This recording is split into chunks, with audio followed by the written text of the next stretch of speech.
yafike kwako, uliobondeka utadharau. Kiu yangu ni haja yangu, nifanane nawe, nifanane na maombi yangu, maombi yangu yafike kwako, moyo uliobondeka utadharau. Kiu yangu, haja yangu, nifanane nawe, nifanane na maombi yangu, maombi yangu yafike kwako, moyo uliobondeka utadharau.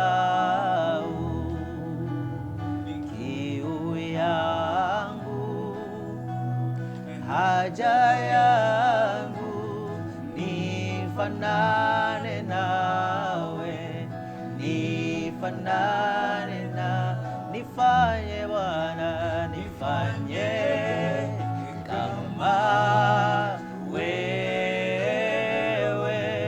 unifinyange,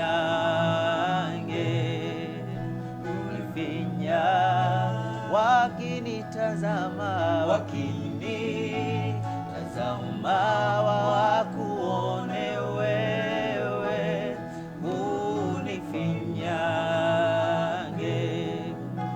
nifinya, nifanye Bwana, nifanye kama wewe,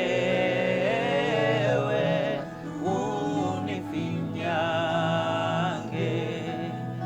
unifinyange, wakinitazama wakuone wewe, unifinyange Bwana, nifinya, wakinitazama, wakinitazama wakuone wewe, unifinyange, unifinya, wakinitazama, wakinitazama wakuone wewe, unifinyange, unifinyange.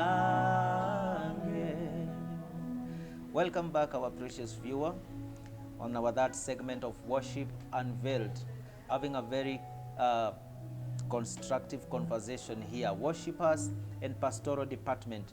And before our break, we were discussing on how the pastoral department, maybe in one way or the other, can hurt the worshipers. And we learned that maybe through their utterances, sometimes they will hurt them. And maybe the way they do their things, the way they take them, they perceive them. And Pastor, you say that these are grown-up, they are family people, you know, so they are supposed to, their dignity should be maintained. Sure. So every pastor should be very careful to maintain the dignity of every worshiper and even every member of the church. Sure. So maybe we go deeper and we ask ourselves, Pastor MJ, like how would you appreciate your worshipers? What do you think is the best way to appreciate them? Okay. Thank you so much. The best way to appreciate the worship department, yes, number one is to appreciate what they do. Yes. And you appreciate what they do.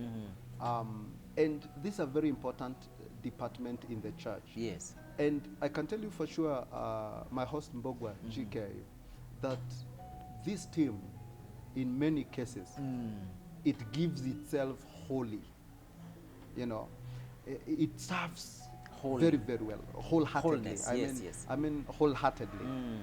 And in many cases, this team is not paid. In many cases, I mean, in many cases, there are some cases that maybe they are.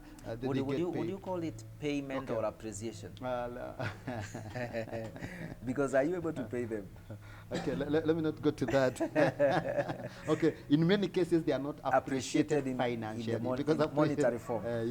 Financially they are not appreciated, and appreciating what they do. That I really appreciate what you do as a team in the church.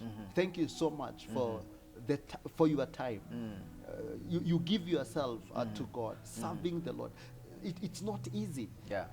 So appreciating what they do, appreciating that as a department, and the effort, and that part they do. So let me ask you, Pasi, is just those utterances that I appreciate, are they enough? You know, definitely, Mbugua GK. If I tell you, if I tell you I respect you, definitely you have to know whether I respect you. Yes, you know, through it's your something. through your actions. You know, I my have actions, to see it. Definitely. Yes. Definitely. And as I had said, these are grown ups. Some of them are learned people. Their worship team that has doctors. Yeah. Some are professional doctors. Their worship team that has lawyers. Their worship team. So an adult, you cannot lie to an adult. If I'm telling you I appreciate you, because sometimes you can say orally I appreciate you, but your action speaks contrary. So appreciation is a package by itself. So number one, the way you speak, you show you appreciate them. The way you behave to them, the way you tell others about your team, you tell other congregation about your team, and sometimes even appreciating them, because it is important also we understand. Maybe, let me say somebody is employed, and maybe that person in one or the other never showed up, and he gave a very good reason. So even appreciating that, if I tell you this time round I will not be available for a better reason, and don't take that thing very personal, and appreciate that. You know, that's what I've told you is a package. And also sometimes, maybe you've gone somewhere with this team for a whole week. So it is advisable, you think actually about them. Some of them, they are family people, and you are with them a whole week. So if you didn't get anything, please, they can see you never got anything. Mimi sina kitu, mnajua, when I have it, I appreciate you. So if you got, it is good at least to share with them.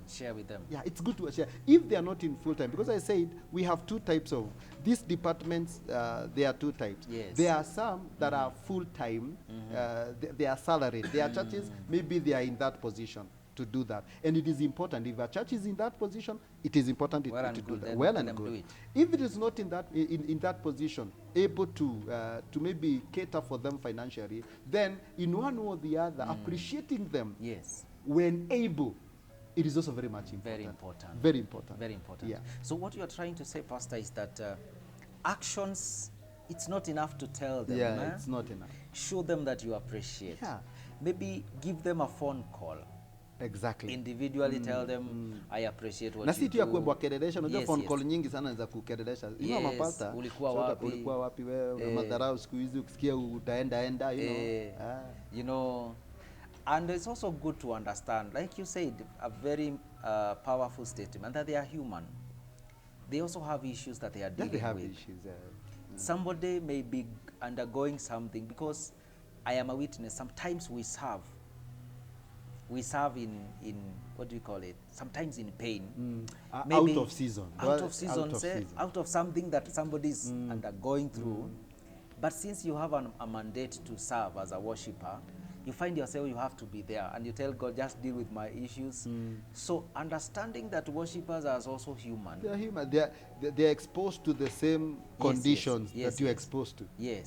I also want to add something, that pastors should try and get involved in the worshippers' welfare. because they also undergo very many challenges. And if you give that worshiper a phone call, maybe you'll get to understand what he's going through. But if a pastor, will I be wrong to say that if a pastor will only want to be served without maybe trying to know what you are going through, will I be wrong to say that that pastor will be selfish? It's good to know Yes. that as a pastor, everybody in the church is my disciple. Yes.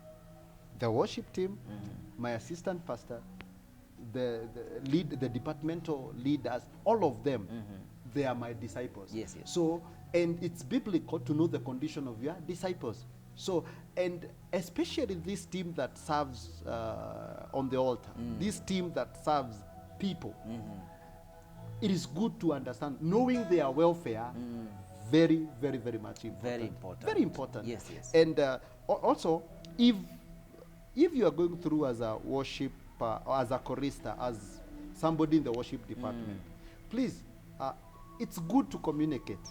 Some don't communicate. Yes, yes. Unakuta mtu amekuja kanisani, is a worship, is in the worship department, you expect him in front there, lakini unamwona amekaa kwa viti kwanza huko nyuma. Na ujui. Unakuta mmoja amekaa pale kwa viti, mwingine amekaa pale, mwingine amekaa huko.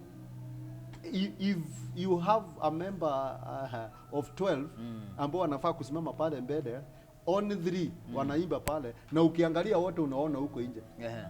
Pia, and I think we can also look into that. There are also rift in between the worship department. The worship department. In between there. Yes, yes.